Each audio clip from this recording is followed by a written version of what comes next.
Genesis chapter 2. Thus the heavens and the earth were completed in all their vast array. By the seventh day, God had finished the work he had been doing, so on the seventh day he rested from all his work. Then God blessed the seventh day and made it holy, because on it he rested from all the work of creating that he had done. This is the account of the heavens and the earth when they were created, when the Lord God made the earth and the heavens. Now no shrub had yet appeared on the earth and no plant had yet sprung up, for the Lord God had not sent rain on the earth and there was no one to work the ground, but streams came up from the earth and watered the whole surface of the ground. Then the Lord God formed a man from the dust of the ground and breathed into his nostrils the breath of life, and the man became a living being. Now the Lord God had planted a garden in the east, in Eden, and there he put the man he had formed.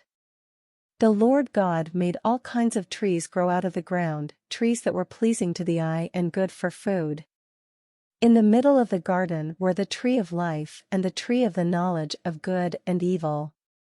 A river watering the garden flowed from Eden, from there it was separated into 4 headwaters.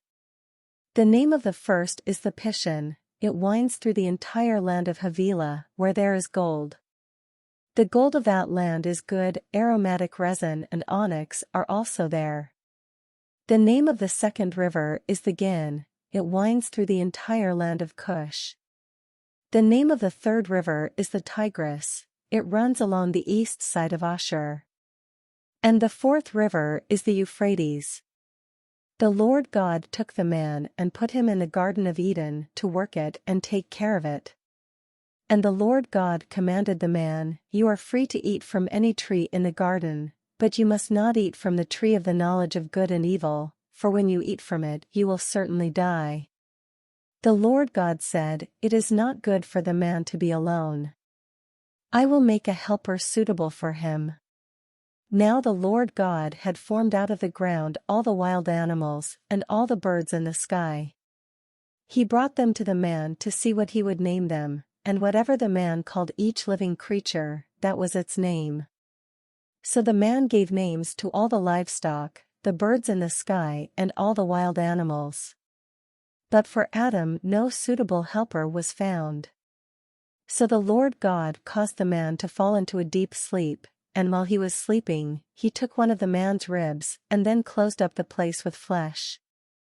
Then the Lord God made a woman from the rib he had taken out of the man, and he brought her to the man. The man said, "This is now bone of my bones and flesh of my flesh. She shall be called woman, for she was taken out of man. That is why a man leaves his father and mother and is united to his wife, and they become one flesh." Adam and his wife were both naked, and they felt no shame.